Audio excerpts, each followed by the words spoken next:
Hello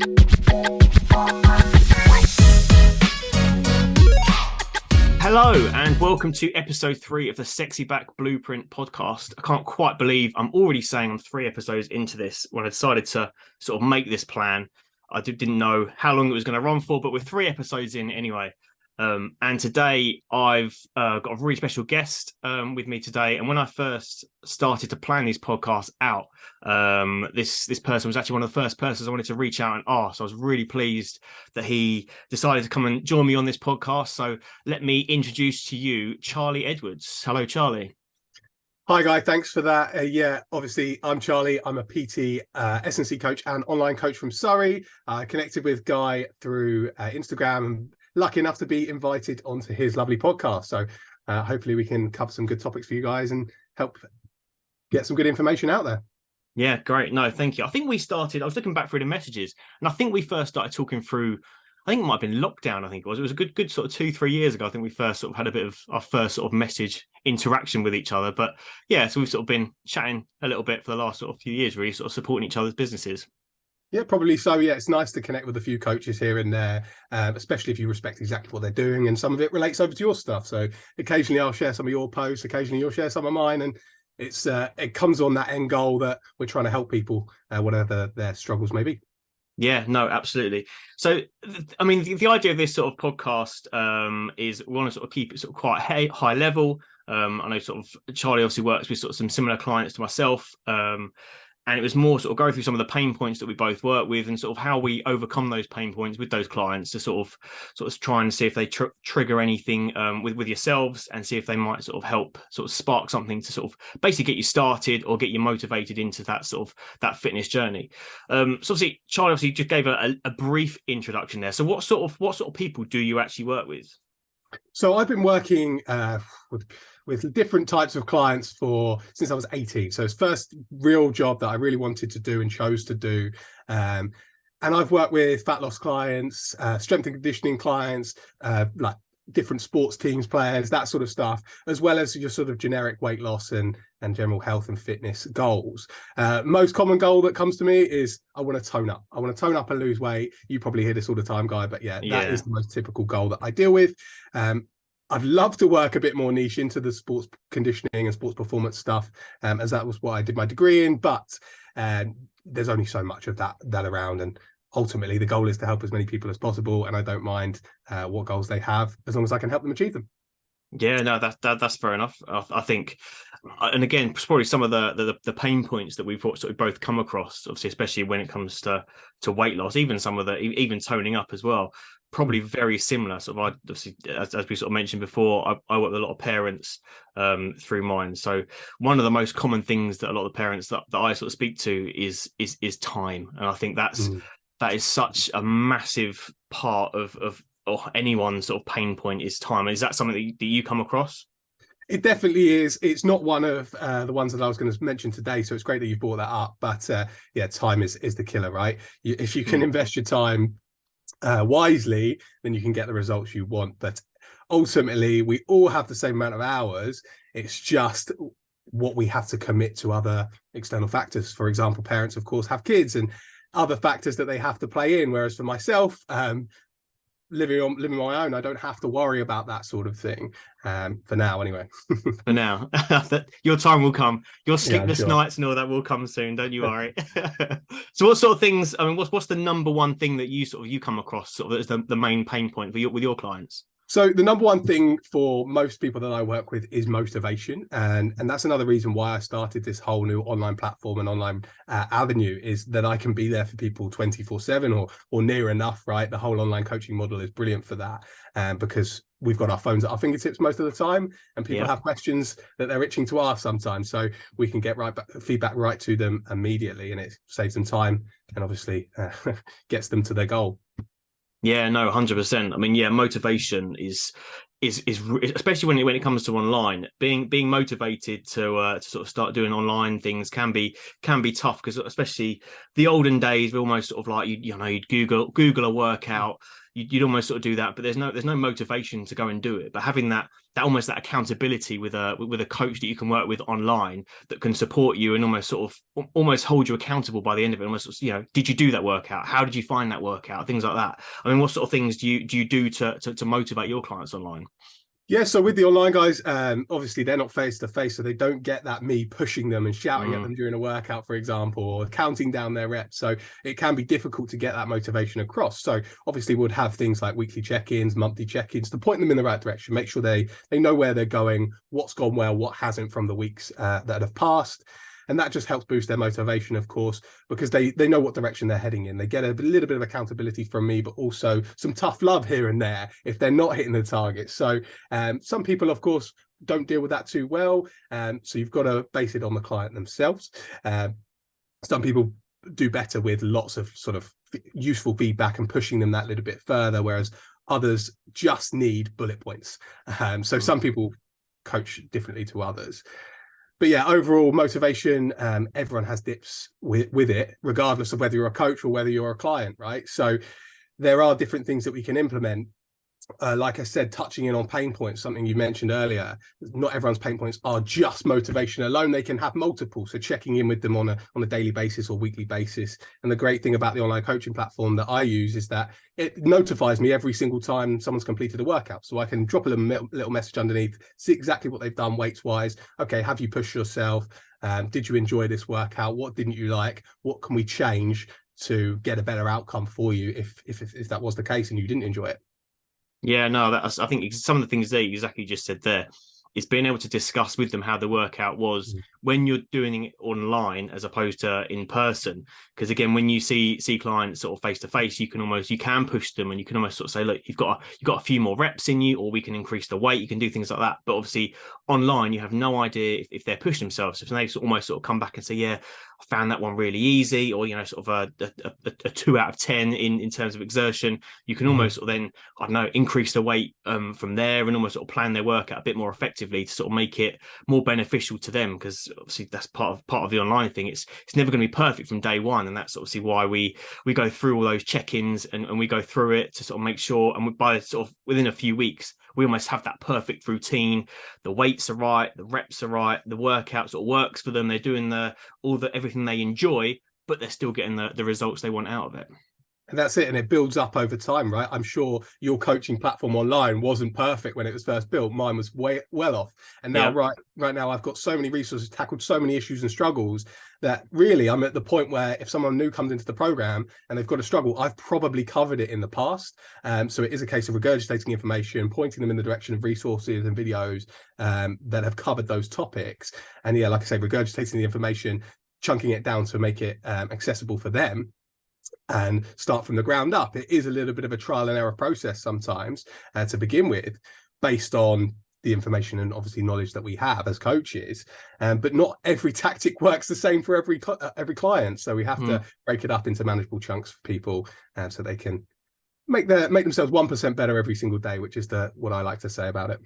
I like that. Make themselves 1% better each day. That's a good little takeaway. That one. Make yourself 1% better each day. No, that's good. What sort of other things do you find people sort of struggle with and sort of come to you with other pain points? So a lot of the time for my clients that I've dealt with, it is not necessarily misinformation, but it's not knowing what information is truth and a load of rubbish. So there's so many resources out there now. Obviously we've got Google, which is a huge resource in itself to be able to go and ask any question you like, but all the results that come back aren't necessarily 100% factual, let's say. Some of them are based on facts, of course, but others aren't. And the biggest one in terms of that is what to eat. A lot of people come to me like, what do I need to eat? Can you just give me a meal plan to follow? And I was like, with a lot of my clients, yes, absolutely, I can. I can have some example ones I can give you. But the time commitment for a coach of building a full meal plan often isn't worth it, because a lot of clients will not follow it to the T, or won't enjoy some elements of it. So it takes a lot of time of likes, dislikes. Okay, what works for you? What time have you got to prepare each meal? There's so many factors that go into it that actually I always advise my clients down the flexible dieting route, so that they get to pick and choose their options. No foods are off limits. They get to enjoy it, and there's less of a question of what to eat. It's more of a question of, okay, what nutrients am I looking for out of this meal? Yeah, I love that. The flexible dieting works so much better than being restrictive, and actually sort of being able to Mm. actually, as I always sort of say to people, yeah, you can still get results by eating the foods you do enjoy, by eating that chocolate or having that glass of wine, that beer at the weekend, whatever it is, you can still get the results you want. And there was something you just said there about the flexible eating, and I think it's so important because people can restrict things and go through carb cycling and go through keto and Mm. vegan, all these things, all these sort of what I would call fad diets. But the problem is with them is once they come off those, there's no exit strategy, and they Yeah. almost sort of end up going back to square one. They end up putting the weight back on, and they don't seem to be getting anywhere. And another thing you sort of mentioned about the misinformation. I think I read an article, and I think there was something like 5 books or 5 news articles, and it almost sort of said if you read every single one of these, there'd be nothing left for you to eat, because it almost sort of slates every Mm. single different food group, that it almost everything is classed as bad. So there's so much misinformation out there. So yeah, doing not doing a restrictive diet and being more I don't know, yeah, eating what you want when you want becomes more realistic and sustainable for the long term. Yeah, absolutely. And that reminds me of something that I saw a while ago. It must have been years ago now, but newspapers like The Sun redirecting lots of different food groups to giving you cancer and relating it to that. And it's like, actually, none of them really did. They might have some link somehow way down the line, but it's not necessarily true. And it's lots of scaremongering a lot of the time to get people away from those foods and to potentially other ones. But when we go back to talking about sort of like what people want to eat, I always say everything in moderation, like the little quote, 1% better every day, everything in moderation, because like you say, that way we've got an exit strategy. Some days you are going to have more calories, some days you're going to have less, but it's overall across the course of the week, have we balanced out and hit the targets that we're aiming for is overall what matters. It's not necessarily that you've had this and now your whole diet's ruined for the whole week. That all or nothing approach is something I try and coach out of people as quickly as possible, because it's not a mindset that works, and it's not a mindset that gets results most of the time. We need that little bit of flexibility, because if you've got that same meal plan with, I don't know, 7 days of eating, and each breakfast is the same, each lunch is the same, each dinner is the same, how long can you realistically keep that up for before going, right, I'm bored of this, I'm going to go and order a pizza, for example? Yeah. And that way, yeah, you go from everything to nothing very quickly. And as soon as you've had that one meal off plan, the training comes with it and everything else comes with it. So we want to make sure it's sustainable overall. Yeah, and coming back to the meal plan, I think when I did first start coaching years ago, I think the meal plans were almost sort of so popular to people always wanted a meal plan. But again, you could spend hours putting through a meal plan and writing through all the calories for every single breakfast, lunch, and dinner, and almost sort of trying to, like you said there, having the same thing every day. They're just going to get bored. So I was trying to mix it up, but then when you actually give it to someone to sort of eat, most of the time, or at least I'd say 80% of the people that I gave it to, within the second week, didn't really stick to it because they missed a certain food that they really enjoyed. Yeah. Whether it was, I don't know, I didn't put any salmon in there, or I didn't put any potatoes, and whatever I didn't put in there, there'd be something they'd be craving and they'd want. They almost, well, I wanted that, so I've gone back to this way. So that's why, again, it's probably the same as you. Meal plans just simply don't work. It's that they're too restrictive. Yeah, that's it. That's what it comes down to. It's a restriction, and like you say, if something's not there, they're going to want it more and more, and it's always been the case with anything. Like, especially if we relate it back to obviously parents and kids, you take something away from a kid, they're only going to want it more. And not to call everyone that's doing a meal plan a kid, but that same ideology. It is, yeah. If I, it's almost like sort of dry January in some aspects. Mm-hmm. Some people really struggle doing it because they've been told they can't have alcohol in January. Whereas if you sort of went, I don't know, a weekend without it, then you went a second weekend without it, just because you were doing something, you were busy, or you just didn't fancy a drink. Before you know it, you could go a month without drinking, without actually thinking about it or planning to not do it. So it's almost, yeah, it is that child mentality where it's almost sort of like, when if you can't have something, or you're told you can't have something, you want it even more. Whether it is chocolate, for you can't, no chocolate this weekend. First thing you're going to think of is, I want chocolate now, it's the weekend. Mm. And yeah, that doesn't work. It's almost try and factor those sort of foods into your diet, and it becomes so much easier to manage and sustainable for longer term. I'm sure he won't mind me saying, but a client of mine actually participated in Dry January because his alcohol consumption was well above average prior to working with me and a nutritionist local to me. So we're sort of working together to manage his diet and exercise and regime. And actually, he's done so well. In the couple of months leading up to January, it's been, obviously, we've got Christmas and things like that around that, which has slowed his progress somewhat. And the alcohol was always holding him back. And with Christmas, I'm not going to say, no, you can't drink alcohol. Of course, it's one of those times of year where everyone probably does, or a lot of people will. And it's a social time of year. So there's lots going on. So we weren't going to restrict his alcohol then. We were just trying to bring it down to a lower volume. And he committed to Dry January. And across the course of Dry January, he lost almost 5 kilos just from taking out the alcohol itself. Because that was where the majority of his calories were built from. He wasn't eating badly or not very cleanly.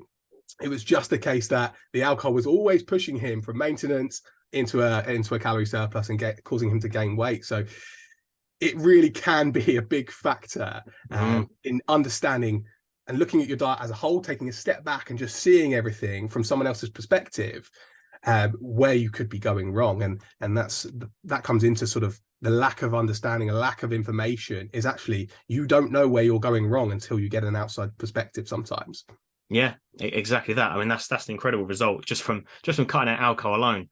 And again, exactly you just said there, taking a step back and looking at your diet from a whole, as opposed to going, here's a meal plan, is obviously a much better option, because that's where you can almost sort of see some of the things that you can make, those tweaks, that the small changes make the biggest of differences. Exactly. Whereas a meal plan isn't really going to do anything, and you're just going to end up going back to your old ways.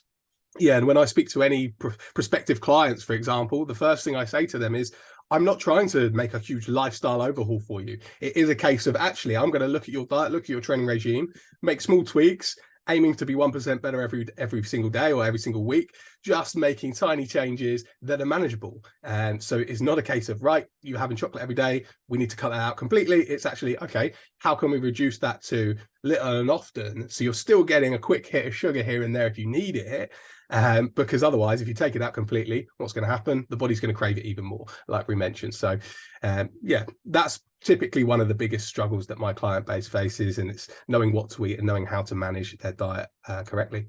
Yeah, no, that's a huge one. What about any others? Have you got a third one for us? Yeah, absolutely.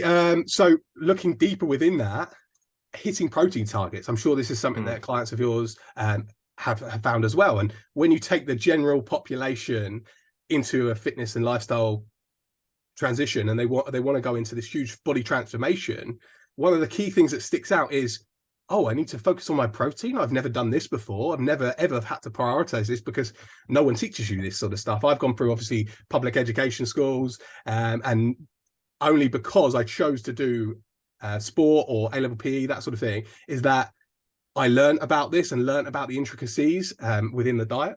The general person doesn't really get taught too much. It's the healthy eating plate, and that's about it. And you're 5 a day. So when someone's telling you you've got to eat 100 to 150 grams of protein every day because they're, I don't know, 80 plus kilos, they might look at it and think, that seems like a lot. How am I going to manage that? So providing them with resources and examples of foods that they can eat, recipes, that sort of stuff, is typically how we manage that difficulty. But it can still be difficult for a lot of people, especially if you're, like we mentioned earlier, vegetarian or vegan. The options are a little bit more limited, but it is achievable. That's for sure. I've seen it firsthand with a number of my clients. Yeah, no, protein is a crucial part, but also it can work out obviously quite expensive as well. I find a lot of people sort of really struggle with almost sort of saying, well, you want me to eat all that, and almost the first thing they go to is almost sort of like, well, if I put that into, that's whatever, 4 or 5 chicken breasts a day, how can I afford to do that every single day? So it's almost sort of trying to find different areas that you can sort of focus on. There's obviously other parts and other items you can eat to get protein from. But trying to hit those protein targets they can be quite hard, which is obviously why we sort of try and coach them a little bit better, sort of try and understand why you need to have protein. And once they sort of understand it and they start adding more protein in, I almost sort of say, look, whenever you sort of sit down to eat a meal, just add one extra portion of protein into your meal. Something really simple, and all of a sudden they've almost sort of doubled their protein intake for that, just for that one meal. Then you do it for the next meal and the next meal, and then slowly it's building up. But again, people that sort of like parents, for example, people that sort of work in office environments, it's hard to constantly cook fresh meals at the time. So that's sort of why I always sort of suggest people sort of maybe look at a supplement, for example. But again, it's using it as a supplement and not as an entire meal replacement. That's where people sort of tend to get a little bit confused. They almost sort of go, oh, so I don't need to have lunch anymore, I can just have a shake. Well, no, have that as an addition to, just to get that extra sort of 20 gram of protein in. If you can't find a source of food at that time, just try and supplement it. And what's your thoughts on doing things like that with your clients? Yeah, so it's becoming more and more prevalent every single day. You see things like Huel, and I have nothing against those sort of companies until it comes to their meal replacements. Like you said, meal replacements is not something I believe in, not something I think works. I always will back whole foods over supplements every single day of the week. But like we say, it's not always manageable. If you're in the office, chances are what people around you and yourself are going to think about is, how am I going to get all of my protein in a snack form? Would I rather buy a snack protein bar, or would I rather bring in 4 boiled eggs that are going to stink out the whole office, make me very anxious initially, and have everyone's eyes on you? Or would you rather have the supplement, right? So obviously that's not the only option that you've got. There's so many recipes out there that you can use, and lots of affordable ones as well.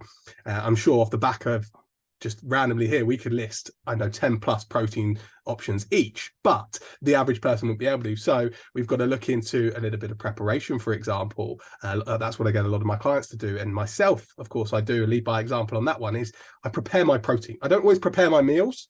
Typically, I will prepare my protein for the week, and it will be a few days period. Will be like cooking a whole pack of chicken thighs, for example, or making up a batch of protein pancakes or protein waffles, because they're super simple. It's just eggs, milk, and flour and protein powder, right? And then you can heat it up using, if you've got a waffle iron, brilliant, pour it into that, and you can save them and stick them in the toaster whenever you need them. Super simple snacks like that.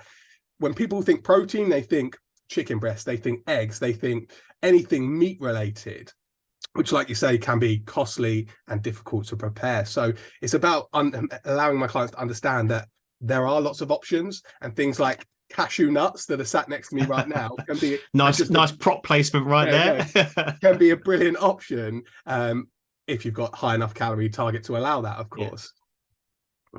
No, that's spot on. And yeah, having access to those snacks, and the right sort of snacks that if your calories allow it, is ideal, especially as we sort of said there, office environment, or you're on the go all day, whether it's out with the kids all day. Again, when we go out for the weekend, and we out for the day at weekends, I've got a backpack full of treats, just to sort of keep us going. So some healthy, some unhealthy, but again, we're doing it as a balance, sort of incentivize the kids to sort of get moving. And it's having access to that, and sort of being able to still try and hit your calories. And then another thing you mentioned on the point before is almost sort of trying to look at it from a weekly basis as opposed to a daily basis, because a lot of people, and I don't know if you find the same, do eat more at weekends. No matter how many times you might sort of say, look, you need to try and restrict your calories at weekends, people will always eat more at weekends, whether that's going out with friends or having a few extra beers when they on a Friday night at home, whatever it might be. You're going to eat more at weekends. It's almost sort of trying to look at that for a week as a whole, and almost sort of break it down and sort of lower your calories before the weekend. So you've almost sort of given yourself a little bit more calorie intake to have it over the weekend to enjoy that meal out, as opposed to sort of being more restrictive and not being able to, or by the end of it, end up being a surplus by Sunday night. And you've almost sort of, Monday comes and you're almost sort of a bit demotivated, feeling a bit groggy because you sort of haven't quite hit your calorie goals. But yeah, looking at it for a whole week and then allowing yourself those extra calories and sort of being able to snack on the go and things like that really, really work, looking at it as a weekly basis instead of a daily basis. Yeah, absolutely love that approach. It is definitely a good one. And that's something I've mentioned in posts in the past, where I get people to get their average calorie goal for the week, multiply it by 7, and then you've got this huge number that you can work with across the week. And you can do the same with your protein targets and individual macros if you need to. If you find that some days, okay, I'm going to be really busy this day, I'm not going to hit my targets, I'm not going to eat my calories, not a problem, right? You can make up for it on other days. It does work like that, but of course, where we can, we want to be consistent with our diet for the most part. So that what you mentioned about taking snacks to the park and stuff like that, I really like that as well. That I thought that was a brilliant idea, especially when you're looking after a family, right? It's not just you have to worry about, it's everyone else's health as well. So might require a little bit more preparation. But yeah, these sort of things don't take time. And when you're doing that weekly food shop, for example, you can plan that in.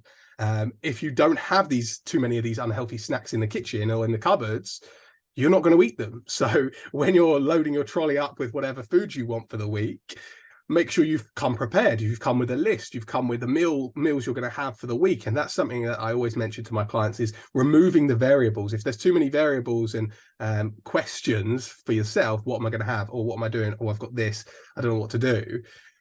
Then yeah, you're going to have more off-plan meals and you're going to have more off-plan snacks because it's not programmed in for yourself. And obviously when it comes to having a family and everything else, you've got to think about other people and not just yourself. So that's probably a bit more your expertise, but I can completely understand where people are coming from when they come to me and go, oh, actually I ate with the kids because actually it makes more sense for me to do that. So I actually just had some chicken nuggets. And I was like, okay, fine. But how can we then add to that to get value from it? Is fruit and vegetables and not having loads of chips covered in oil. It's just maybe having a few chicken nuggets and then maybe another protein source elsewhere, that sort of thing. Yeah, and just again, we could go backwards and forwards and keep raising points. But another way you just said there was the shopping. I love when people sort of say, oh yeah, you know, plan your meals and all that and go shopping. One thing I always sort of say to people is make sure you go shopping on a full stomach. Eat your lunch, have dinner, and then go shopping, because it's so easy to almost sort of, well, one, you get stuck into deals, or buy one get one free, or two for that, whatever it is, and you end up filling your trolley with so much rubbish because you feel hungry and you're trying to find something to satisfy that hunger. You're not going to satisfy it until you get home, but you're going to try and buy as much as you can because it's quick food that you can get home, you can rip open the packaging and you can eat it straight away. So yeah, try and go shopping when you're not hungry, and stick to that list, you know, sort of to the point. Almost don't go off that list at all. Yeah, so we've strayed a little bit away from hitting the protein target. We have a little bit there, yeah. But yeah, I mean, what you're saying there is completely right. If you've gone to the supermarket full or hungry rather, then you're going to want to pick up everything in sight. If you're full, it's probably because you've had a decent meal beforehand, or you might have had enough protein, enough fruit and veg. Main big point about protein here is that it's satiating, so it keeps you full for longer. And that's something that I try and pitch to all of my clients to understand, that have protein with every meal, not because it's needed for muscle growth all the time, because it keeps you full. It will stop you from snacking all through your meals or in between your meals, and to the point where it's costing you more money, you're eating more food, you're not achieving your goals. There's all these downsides of not including vital food groups into your diet. Yeah. Good revert back to protein there. Well done. Thank you. Good. Well, no, thank you so much. Obviously, we've been talking for the last half an hour, so I think we'll sort of wrap it up there. But no, thank you so much for coming on today. I really appreciate your time. Obviously, I know you're really busy. If there was one takeaway that you could give to people to almost sort of to work on over the sort of the next week, what would be your one thing for people to work on? So it might not be for the next week, but it is, don't wait for the perfect time, because it will never come. Go and get started. A fitness journey takes longer than you think. So every day you're chipping away at your goal is another step closer to achieving it. Love that. Brilliant. Thank you so much. And where can people find you on social media? Yeah, so I'm Charlie Edwards Coaching on Instagram and CEPT on Facebook. Go ahead and have a look and you'll be able to find all of my latest posts with lots of useful information, like on guys' pages, I'm sure. That's too, yeah. Good. No, thank you very much for your time. Really appreciate it. And I look forward to seeing you all on the next episode. Thank you very much. Take care. Take care.